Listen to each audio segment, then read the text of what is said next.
औज़ुबिल्लाहि मिनश्शैतानिर्रजीम बिस्मिल्लाहिर्रहमानिर्रहीम रब्बिश रह ली सदरी वयस्सिर ली अमरी वहलुल उक़दतम मिन लिसानी यफ़क़हू क़ौली। अस्सलाम वालेकुम to all of you. Factorization के क्वेश्चंस हम लोग कर रहे हैं आजकल, और यहां पर एक बार फिर दो होल स्क्वायर्स हैं और दरमियान में माइनस साइन है। और आपको पता है जब दो होल स्क्वायर के दरमियान में माइनस साइन हो तो फैक्टराइज करने की बेस्ट स्ट्रेटजी यही है कि आप ये फॉर्मूला अप्लाई करते हैं, यानी कि ए स्क्वायर माइनस बी स्क्वायर किसके इक्वल होता है? ए प्लस बी ए माइनस बी के।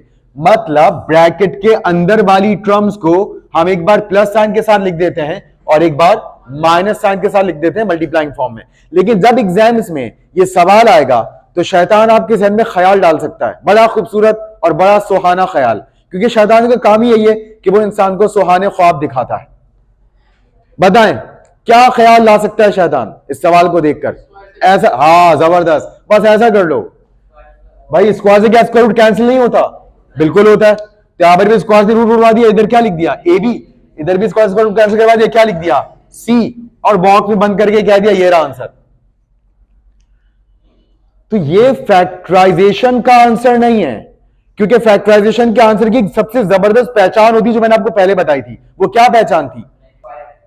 नहीं, जरूरी नहीं कि स्क्वायर हो, ये भी जरूरी नहीं है। जबरदस्त, बस ये चीज है। याद रखिएगा, आपका जब जवाब आएगा फैक्टराइजेशन में तो एक टर्म में आएगा, सिंगल टर्म, बस एक टर्म होगी। उस एक टर्म में कई ब्रैकेट्स मल्टीप्लाइंग फॉर्म में हो सकते हैं, उस एक टर्म में कई वैल्यूज मल्टीप्लाइंग फॉर्म में हो सकती हैं, मगर टर्म्स, वो जो एक टर्म है वो कहीं से भी स्प्लिट नहीं हो रही होगी, कहीं से भी वो दो टर्म्स ही बन रही होंगी। मगर अगर आप किसी से भी पूछें इस एक्सप्रेशन में कितनी टर्म्स हैं, तो दो टर्म्स है, ए बी और सी। फैक्टर्स की क्या पहचान होती है? वो मल्टीप्लाई होकर वापस सवाल तक पहुंचते हैं। यहां तो ए बी और सी मल्टीप्लाई नहीं हो रहे, इनके दरमियान में तो सब्ट्रैक्शन है, माइनस का साइन है, इसलिए ये फैक्टराइजेशन का आंसर नहीं है। फैक्टराइजेशन के आंसर के लिए क्या जरूरी है? एक टर्म का होना जरूरी है। ठीक, अब उस एक टर्म में एक ब्रैकेट भी आ सकता है जिसके ऊपर कुछ पावर्स हो, उस एक टर्म में बहुत सारे ब्रैकेट्स भी आ सकते हैं, उस एक टर्म में बहुत सारी वैल्यूज आ सकती हैं, मगर उनके दरमियान में रिलेशन क्या होगा? हमेशा मल्टीप्लीकेशन का। यह है फैक्टर्स की पहचान और यह है फैक्टराइजेशन के जवाब के सही होने की दलील। राइट? तो मुझे उम्मीद है आपको याद रहेगा और आप कभी भी यह मिस्टेक नहीं करेंगे। तो क्योंकि यहां होल स्क्वायर तैयार हैं, इसलिए ऐसा सवाल है जो कि शुरू होती है खत्म हो रहा है। क्या जवाब हो जाएगा इसका? Under root a b minus under root c और under root a b plus under root c. यह आंसर हो गया।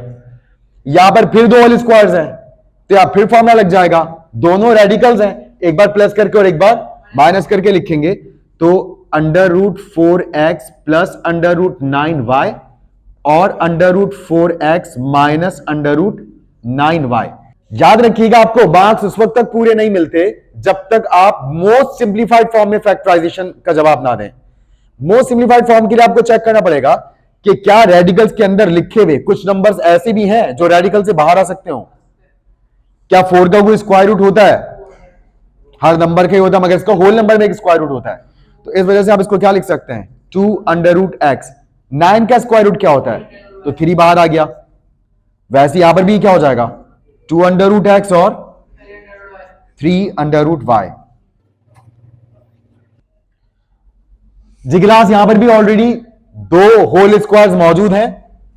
क्या करेंगे? Under root y z plus 1 over under root y z और under root y z minus 1 over under root y z. अब आप देख सकते हैं यहां पर वाई और जेड तो रूट से बाहर नहीं आ सकते, इसलिए यही इसका जवाब है। अब यहां आ जाएं, यहां माइनस साइन तो है मगर होल स्क्वायर नहीं है।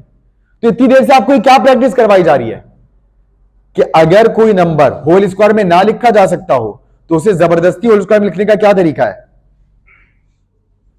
आप उसके ऊपर पहले क्या लगा दें? स्क्वायर रूट लगा दें, और स्क्वायर रूट के ऊपर क्या लगा दें?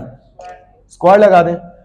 तो टर्म बैलेंस भी है और होल स्क्वायर भी बन गया, क्योंकि मैथ्स में आप हर वो काम कर सकते हैं जिसको आप वेरीफाई कर सकें, जस्टिफाई कर सकें, प्रूफ कर सकें कि पिछले स्टेप के बराबर है।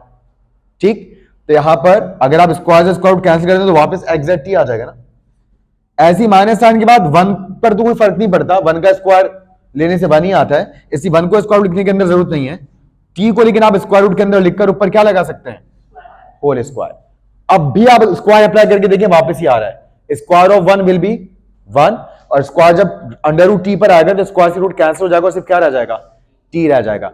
यूं ये परफेक्ट स्क्वायर भी नहीं थे, मगर हमने इसको जबरदस्ती होल स्क्वायर में लिखने के लिए बैलेंस कायम किया। और बैलेंस कैसे कायम किया, स्क्वायर भी लगा दिया बाहर और स्क्वायर रूट भी लगा दिया। अब क्योंकि दो होल स्क्वायर्स तैयार हैं, इसलिए इनको क्या करेंगे, ए स्क्वायर माइनस बी स्क्वायर के फॉर्मूले के मुताबिक ए प्लस बी और ए माइनस बी के तौर पर लिख देंगे। तो under root x z t plus 1 over under root t और under root x z t minus 1 over under root t. जी क्लास मुझे बताइए सवाल समझ में आ गए? और इस आखिरी fourth part of question number 8 के साथ ही एक्सरसाइज 4.1 कंप्लीट हुई।